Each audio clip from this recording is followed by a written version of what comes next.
Good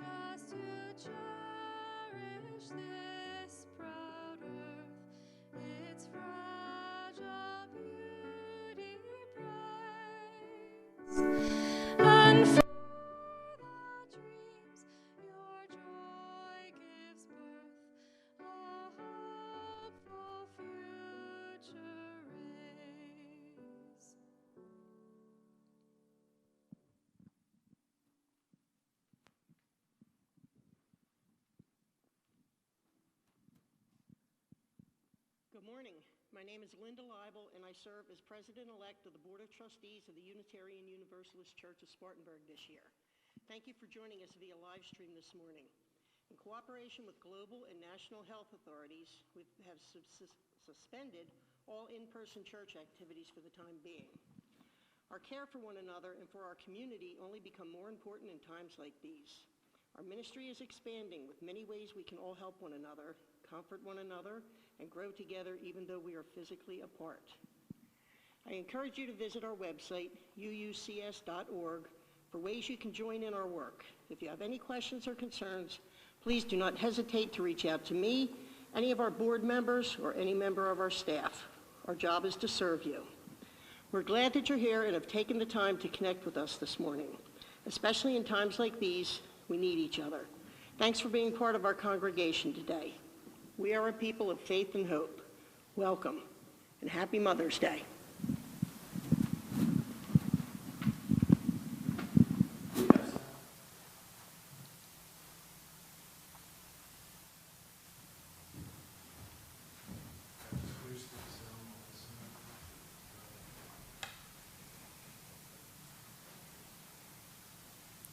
Good morning. I just want to say one more time, because it cannot be repeated enough, what an incredible team we have making this live stream happen. While Aaron plays and Linda and I speak, in a few moments Ann will come up here, we have a team of folks all around us making the connections happen, making the sound work, and fixing things when they don't. Thank you, everybody who is providing this for so many of us. And thank you to those of you who are sharing this service with people that you love, people who you think will find meaning in it. We have been told that this service is being shared across states, across our country, and we are grateful for the way that we all are connecting and making meaning happen in this place during these times. I got an email from our social justice team just before this service, sharing with me that our congregation, the sewing team of our congregation, has now created far more than 800 masks, and that those masks have been distributed again across states, to neighbors, to members of this congregation, and to community partners, community service agencies throughout our city and the upstate and far beyond. One of our congregational leaders was speaking with me by phone. They said they went into a store and that they were the only person in the store wearing a mask. We talked about how distressing that was and what that bodes for our state and for our country. Public health experts everywhere are warning us that we are headed into another spike of infections because of the disregard for public health warnings that we see at every level of our nation. And this congregant said to me, "It's just the wildest thing. It's the UUs who are being conservative these days. This is a time for courage. We are healers." And the insight of that one member is an insight worth us all taking. When we become too bound by ideology, when we become too married to one perspective, we inevitably fall into blind spots. At this moment in our nation's history and in our world's life, there are actions we need to take that are more conservative than those of our neighbors, staying at home, wearing our masks, slogging on with the difficult but necessary work of Zoom meetings and phone calls when we would far rather be together in person. We must do what is needed and right, not only what is ideologically uniform. We have to be free of ideology. We have to move past ideology in order to choose humanity, to choose life, to choose the interdependent web of all existence, of which we are a part and to which we are responsible. In this same vein, I want to invite you to participate in a social justice dialogue next week. Following Sunday service on May 17th at 1 o'clock via Zoom, we will convene our third social justice dialogue of this year. This is part of a social justice discernment process that our congregation is in, weighing project choices that we can prioritize in the new church year beginning this summer. The work of research and study that we did this winter and spring has escalated into real-time experiments in all of the aspects of this discernment process during the pandemic. And I want to invite you to join in conversation about that. We want to hear your ideas. We want to think through some difficult questions with you. And we want to offer some thoughts on a way forward, a way to make a difference in our world when our world needs it badly. Please plan to join us next week. Now, this is Mother's Day. Mother's Day is a good day for some, a wonderful day for others, and a hard day for many. But in all of us, there is a love that is possible. The love that should be in mothers, even when we know it is not always. A love that should be in all of us, even when we know that it is not always. The love of our best mothers, whether our biological or familial mothers, or mothers who come to us in many other forms, in many other ways. I mean the mothers who have nurtured and guided us throughout our lives. The love our true mothers have tried to offer us. And by offering us that love, have tried to teach us that love. A love that is fierce, unconditional, steadfast. And even when those mothers are no longer here with us, a love that we know is eternal. May we so love one another and our whole world. Happy Mother's Day.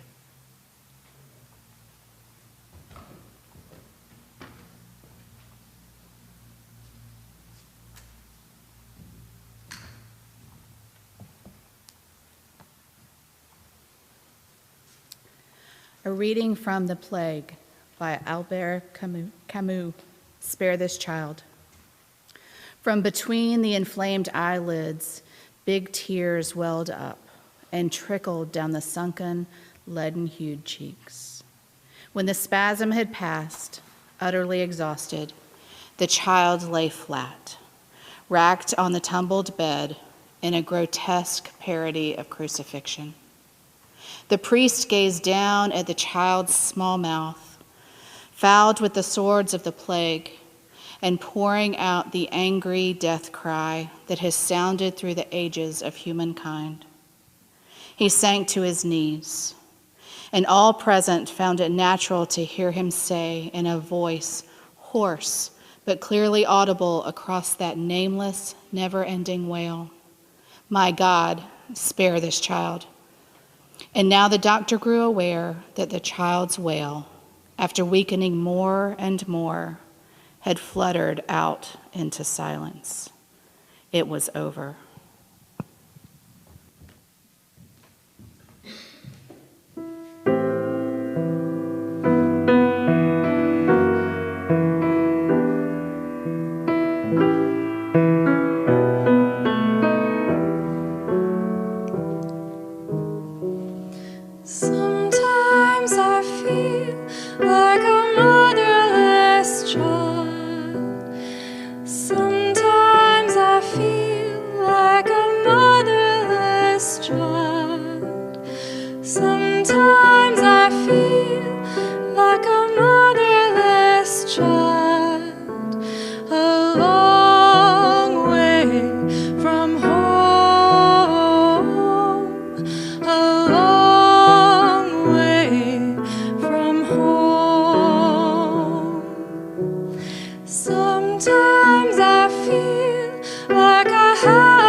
a long way from home, a long way from home.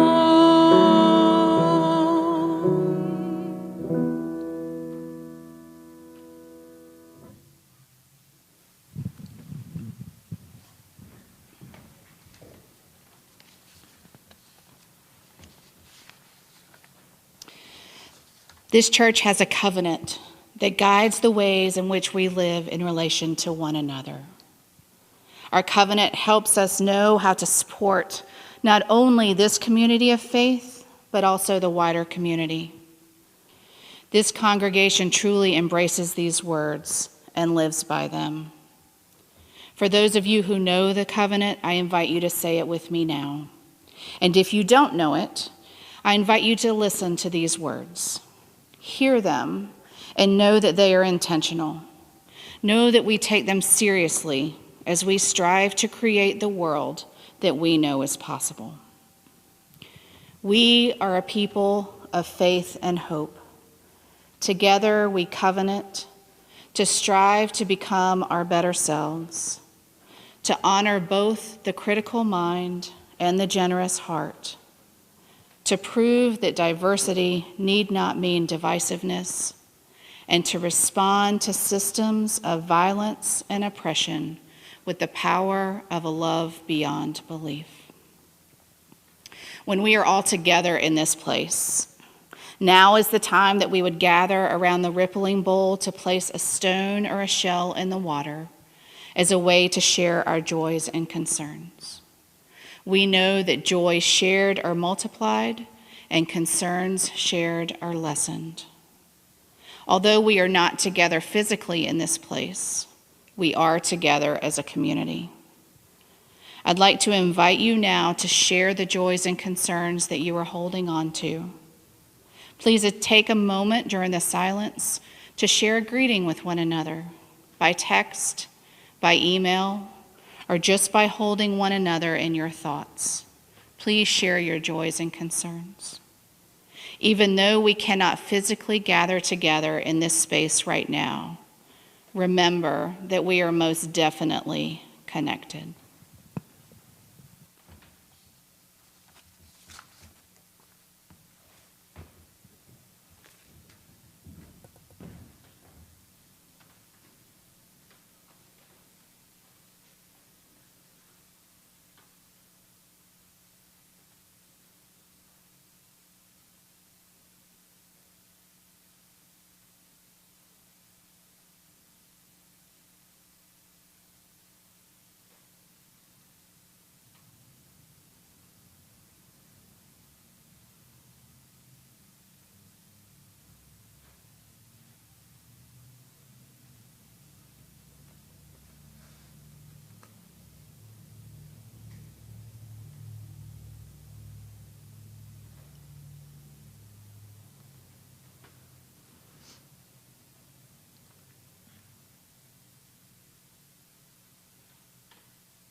We are in a time of great difficulty, a time that the best public health experts and leaders in the medical field and the best economists say is going to get worse because our society has moved too precipitously to reopen. In that choice, we are choosing to put at risk our siblings, our sisters and brothers, our neighbors, on whom we profoundly depend. Our food supply chain, our labor force, is particularly dependent on immigrant labor. And these people, these brothers and sisters, these siblings, these neighbors, are required to work and forced even further to work because they will receive no financial assistance to support them during this time from our federal government. And because of the work that they are required to do and on which we depend for them to do, they are at even greater risk of infection. Members of marginalized communities in our society, our Black siblings and our Latinx siblings, are experiencing far higher rates of infection and far higher rates of mortality than any of the rest of us, and yet we depend on them. We share the plate last month and this, and again today, in support of a fund to provide direct financial assistance to members of the immigrant community in Spartanburg. If you will go to our webpage, www.uucs.org, and scroll to just beneath this live stream, you will see a button that says Help. And if you press that button and scroll down the page, you will find ways to give, ways to support agencies working during the pandemic, ways to support the ongoing and critical work of this congregation. And you will see a button for Share the Plate. Your gifts will go directly to this fund to support members of the immigrant community in Spartanburg County. 100% of your gifts will go to support these people. The generosity of this congregation and community for this fund has been extraordinary. And the work of the 4-person team who is overseeing the distribution of this fund has been weekly and dogged, faithful and serious, carefully analyzing themselves to understand better and better how they can be of service. And that persistence, that faithfulness, that dedication of the team and of this congregation and of this community to show up in the absence of justice, to provide support to these, our siblings, has now garnered the attention of agencies across our state. And they are asking how we have done this and how they can do it too. Our work is practical and it is symbolic and it changes things. Into the absence of justice in our world in this moment, let us step with generosity and courage and vision and presence. Let us bring our gifts.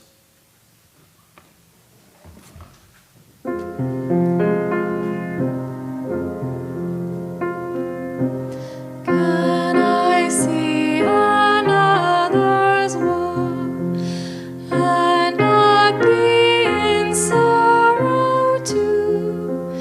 Can I see another's grief and not seek for kind relief?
Let me begin today by saying thank you. As you may see in the meditation that is to follow, this congregation is an exceptional place. A place where we can think thoughts that are simply not allowed elsewhere. To think a combination of thoughts that are seen as incompatible and even impossible, contradictory in every other sphere of our life, and yet whose combination offers us tremendous power, tremendous possibility. I have been grateful from my first morning here, now almost 3 years ago, and I feel that gratitude in even greater measure today. The things that we think about and talk about are critically important, vitally important. They do real work in the world. And for the freedom and opportunity to do that work with honesty and clarity, I am grateful. All month we are working with a novel by the French writer Albert Camus, his novel The Plague.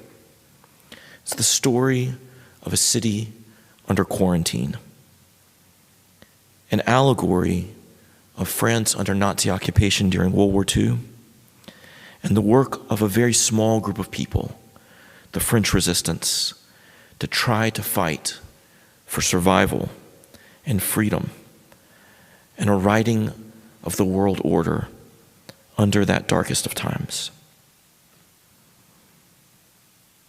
Today we are working with a story that runs through the novel like a vein, a dialogue, a lived dialogue between two key characters, a doctor and a priest. Anne has already read to us an excruciating scene at the heart of the book, where a child dies of the plague. The doctor and the priest and a small team of other dedicated workers, volunteers all, encircle the bed of the child and watch its agonized death.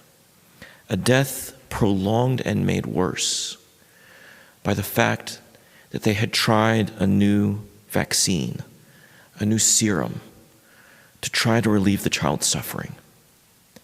But rather than prevent its death, the serum seems to have made the child fight longer and therefore suffer worse. It is a crushing story of cosmic injustice concentrated into the body of one small child. We pick up the story as the doctor and priest exit the medical room.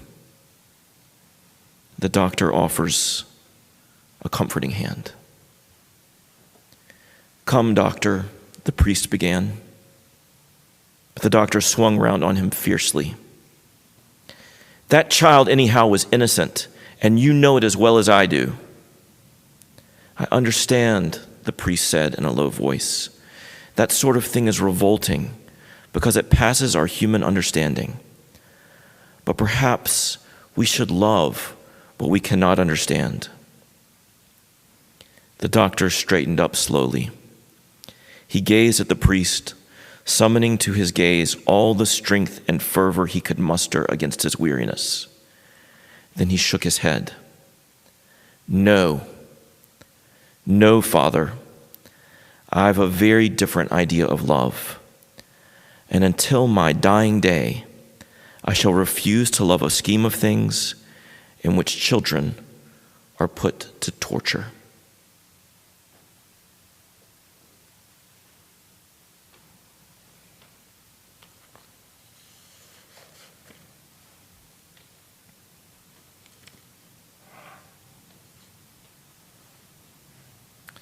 Presence in absence.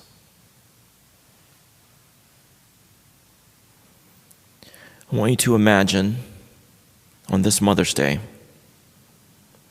the mother of Ahmaud Arbery. If you don't know who Ahmaud is, I want you to stop this recording and I want you to Google his name, Ahmaud Arbery. You need to know who he is. Dr. Martin Luther King Jr. said, in the midst of his own wrestling, his own fight in the civil rights movement with the centuries-old legacy of white supremacy and racism, Dr. King said, "The arc of the moral universe is long, but it bends towards justice. But we have seen video this week of one more black man gunned down in the street in broad daylight, and that it took 2 months for the white men who perpetrated this crime, a crime against humanity, as a continuation of our centuries-long attack on black bodies and black lives. It took 2 months for anyone to be arrested. Where is the justice? Even if, as we say, justice is done in the course of a trial, Ahmaud Arbery is dead, and his life is a life lost. As our prophetic traditions teach us, when a life is lost, with it is lost a whole world. And into the absence of justice, a justice which we see at best as slow, if it is at all, but which we know should be, especially after all these years of lynchings and killings and wrong after wrong after wrong. We know what should be. Into that absence, on behalf of this man, people stepped forward this week to show care for him, to offer their presence to his family, and to demand justice for us all. We are living in a time of separation and absence. This is difficult for all of us, and for some of us more than others. But for many of us, it is dangerous. This week, a strange and jarring alignment occurred as I worked on this meditation. All through the week, I received phone calls about separation and absence, calls from parents concerned from their children from whom they are separate and who they cannot see, and calls from children concerned for their parents from whom they are separate and cannot see, and calls especially, in greater number than any of the other calls, call after call all through the week, from mothers separate from their children. This was jarring because I was working on a meditation about absence and about our separation from one another, about how to offer presence to one another in that absence. Jarring because so many of the stories that I heard were about just what I was planning to speak and pushed the meditation far beyond the place to which I had planned to take it. And jarring because how terrible that alignment. I love synchronicity. I love the strange coincidences and connections between our lives. But when the synchronicity between us is one of pain, when it is a repetition of separation and absence, and in several cases, profound tragedy, that is difficult to contemplate. What is it that connects us? What is it that links us in the tragedy and injustice of this world? And what is this world that we would align in our suffering, in our tragedy, in injustice? How disturbing a world is that? And yet how profound that it happens. What I want for you to see is the contradiction of our deep connectedness in absence and lost, and the gift of that connection as we suffer that loss. This is a time when we are all experiencing distance during the pandemic. And many of us are experiencing it acutely, cut off from those we love. Those of you with whom I have spoken this week and in weeks prior, you know who you are. You know the life situations in which you find yourself, separated from people you dearly long to be back with, and concerned for their well-being. And even beyond that, there has also been, for some of us, the experience of an even deeper loss, the experience of death because of accident or illness, because of addiction. And the help that we would have received under other circumstances is harder to access now. The support that we would offer one another under any other circumstance is far harder for us to offer, and to offer in a sustained and consistent and effective way. And the weight of all of these circumstances combine and multiply and bear down on us until suddenly we are gone. And our families and friends and those who love us are left to live in our terrible absence. Where is the justice? The justice in our world. Where is the justice in that?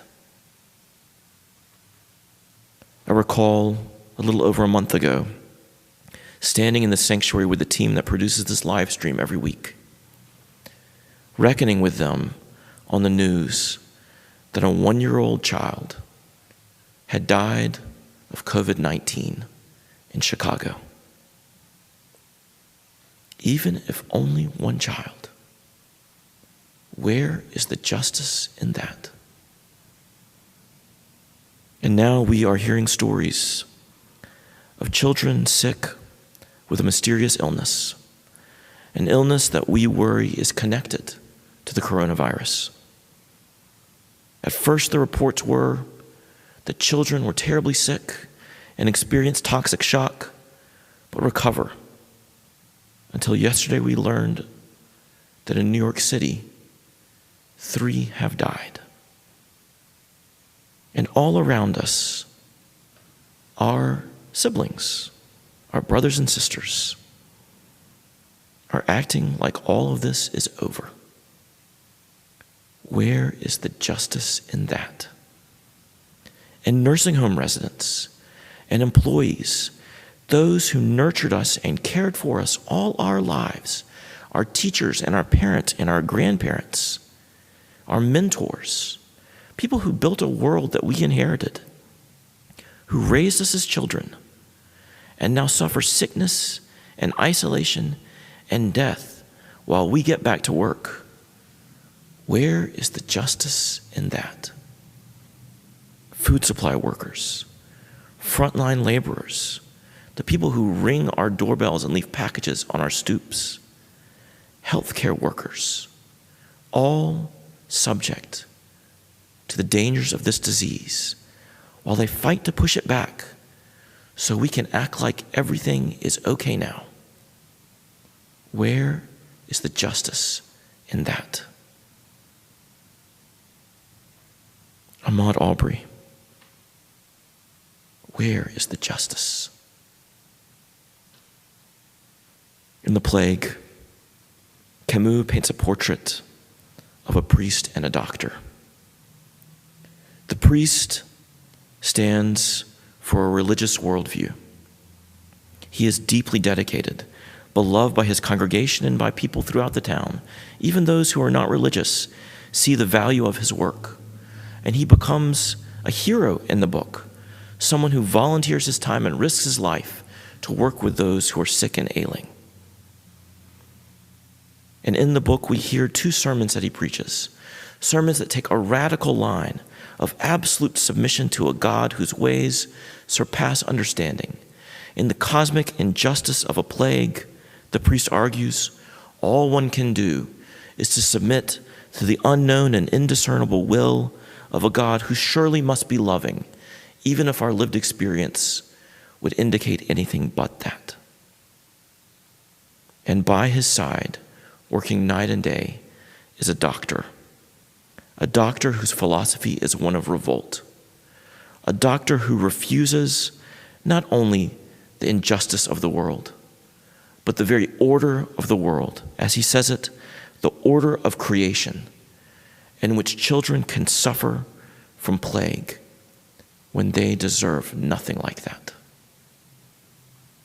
Together, this doctor and priest stand next to one another and witness the horrific death of one child, and of all that they have seen over the course of the plague at whose hands they are subject.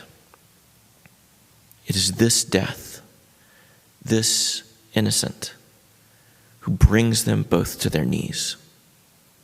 One in prayer to a God they long for, but who escapes their knowledge, and one in the agony of the absence of any justice in this world. They argue with one another in complete contradiction, two worldviews that are irresolvable, that cannot find a place of resolution. They argue with one another in total contradiction, in great care for one another, committed to continue their work with each other, even if the worlds they perceive are worlds apart. At the conclusion of one of their arguments, the doctor turns to the priest, a doctor who does not believe in God at all, and says to this priest who will hold to his God until that God takes him,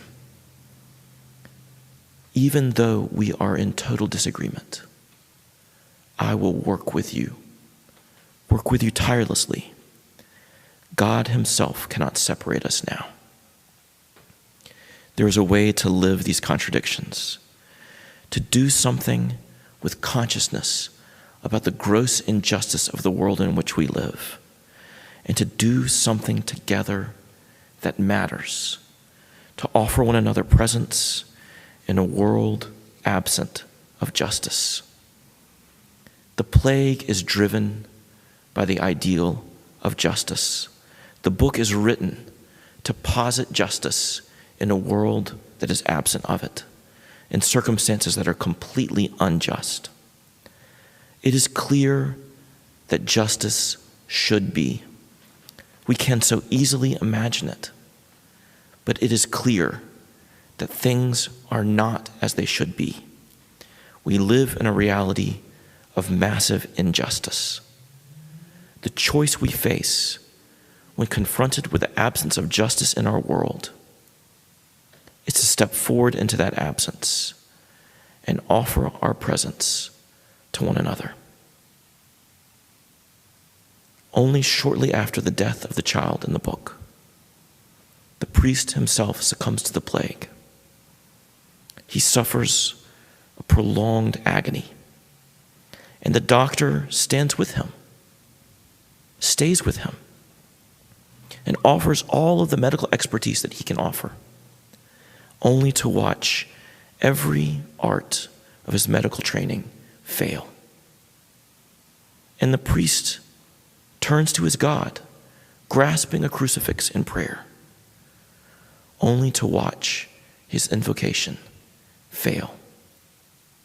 And in the failure of both science and religion, confronted with the sheer injustice of what human life is experiencing, the doctor offers the weakest and simplest and clearest word to his dying friend. He says simply, I will stay with you. We have been told that the argument between theists and non-theists is irresolvable. It is a good argument, one well worth having, one worth engaging in with openness and clarity and the desire to be challenged because of what that argument can yield for all of us. It is an argument in which I have a view as much as anyone else. And it is an argument which I have found honing and sharpening, truth requiring of my life and of my actions and of my mind. I have found it to be an argument that is salutary and strengthening, empowering all my life. It is an argument worth having, and I greatly benefit from it. But on a fundamental level, what Camus would call a human level, the argument about whether or not there is a God and whether or not the world can ever be just is not the point. And this is what I really believe. As important as the argument of the existence or non-existence of God is, and even more than that, of the justice or injustice of the cosmic order of the world, as important as that argument is, what I really believe is that the simple truth with which we are faced is that this world is bitterly unjust, very often devoid of compassion and justice. We can so easily imagine what should be and is not. To my mind, the far more important question, more important than any of the other questions, as important as they all are, the far more important question is this: what will we do when confronted with the absence of justice in our world? Will we step forward, not only into the metaphysical void, but into the actual, lived absence of justice of our world and of our fellow human beings? Will we offer one another what we know should be and very clearly is not? We see people acting unjustly, creating the void even now. And I mean this quite literally, creating the void even now through complacency and neglect and lies, outright lies, and greed, straight up greed, and ignorance and domination and fear, a void into which our siblings, our brothers and our sisters, our parents and our grandparents and our children are disappearing. The cosmic injustice of a pandemic is hard enough to reckon with, but the injustice of our human response to it is infuriating and crushing and real. Will we step into the void that we are multiplying and furthering, the void that we are worsening? Will we step into the void and offer our presence? Camus has no time for ideology. He takes both theists and non-theists to task in the book, because what he wants for us to choose is something far more basic and far more profound than any philosophy or any dogma. He wants for us to choose humanity, simply to be with and for one another. There is a fusion of religion and science, a fusion of theism and non-theism, a fusion of submission and revolt, of the power and insight they both offer, but that is not bound by the blind spots that either hold, blind spots that are always present in theologies and ideologies. A simple choice of being with and for others, for being with and for people, of being with and for one another, where we step forward into this world so absent of justice to offer our presence, the presence that we know is needed and that should be, And by making that choice, making that presence real, whether there is a God or not is not what matters. Let me speak this as a blasphemy against all dogmas and ideologies. The question is not whether a God will come to save us. The question is, will we step forward as that presence? That is what the world needs. It can be painful to hold these unresolved differences within us, of presence and absence, of what can be and is not. Dogmas and ideologies want to resolve that pain by canceling one another out. But we have the capacity to hold these tensions. We have the capacity to hold that pain and to leave it unresolved, revolt and submission together within us, so that the choice of people to be with and for people over all ideas and dogmas and ideologies is the choice that we make. And with that choice, we find a power to be with and for one another when nothing else is as it should be. We have the power to be the justice that the world so badly lacks. We have the power to hold these contradictions and to create what the world needs. The doctor sits with the priest, surrounded by the failure of science and religion. And he simply says, I will stay with you.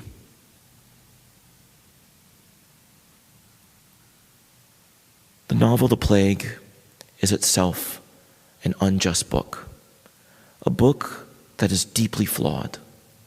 It is marked by sexism, by racism, by all of the hallmarks of empire in which Camus lived. Despite this, its thinking is brave and its cause is just. We too are marked by sexism and by racism, by all the hallmarks of empire in which we live. Our politics, our history, our economy, our response to this pandemic, even this congregation, this spiritual community, this Unitarian Universalist movement, none of us are exempt from the profound injustice of our world.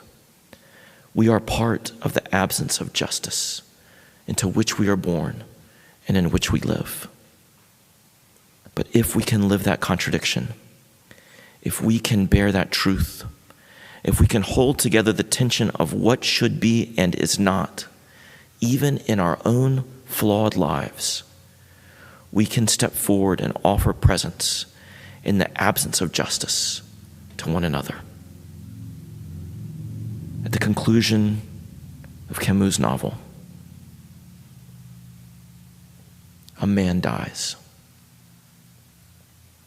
The doctor strives to heal his friend, someone who has labored with him throughout the plague. And medicine utterly fails. And the question of religion arises, and it too very clearly fails. In his despair and exhaustion, the doctor at the heart of this novel looks in utter failure, watching his friend fade from him. And his mother steps into the room. The mother of the doctor, who is neither a doctor nor a priest, offers her simple, steadfast human presence through the night, sitting with her son and the friend of her son to keep them company. In the failure of both science and religion, in the utter exhaustion of those who have strived to make the world better and seen it fall apart before them. This solitary woman sits and offers her quiet presence. And in her presence, in the silence of a long and dreadful night, she summons to them an iconic power, the power of the Great Mother, the mother of all compassion and justice, present in a single human being, made present to a dying man and to her suffering son. All of our ideologies and dogmas will fail. All of our arts will fall short in the face of this world's injustice. But we will not. Imagine a mother who has lost a child. Imagine the absence that mother would feel of a universe devoid of all justice. Imagine if that child were lost by the negligence and callousness and misdeeds of fellow human beings. Imagine the absence in that injustice. And imagine the presence for which that mother would long, the justice and the compassion and the simple human presence that they have lost. When there is no justice, when even science and religion fail, let us be that presence for one another. When all else is absent, when everything is lost, we will choose to be there.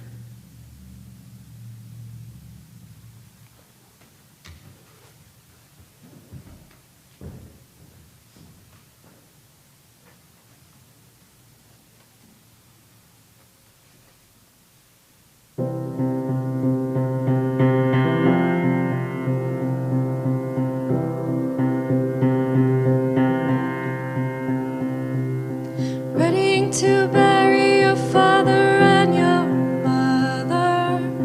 What did you think when you lost another? I used to wonder, why did you bother? Distance from one, blind to the other. Listen here, my sister and my brother. What would you care if you lost the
Another reading from the plague.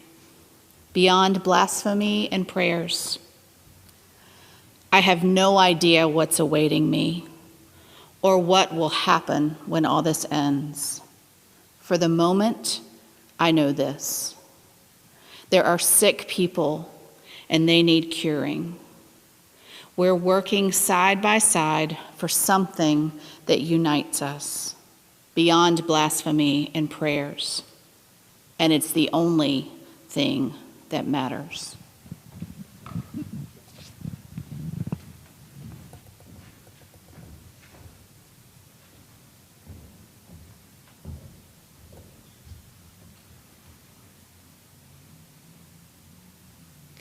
Beyond blasphemy and prayers, beyond all ideologies, in the absence of justice, in a world where we know what should be and it is not,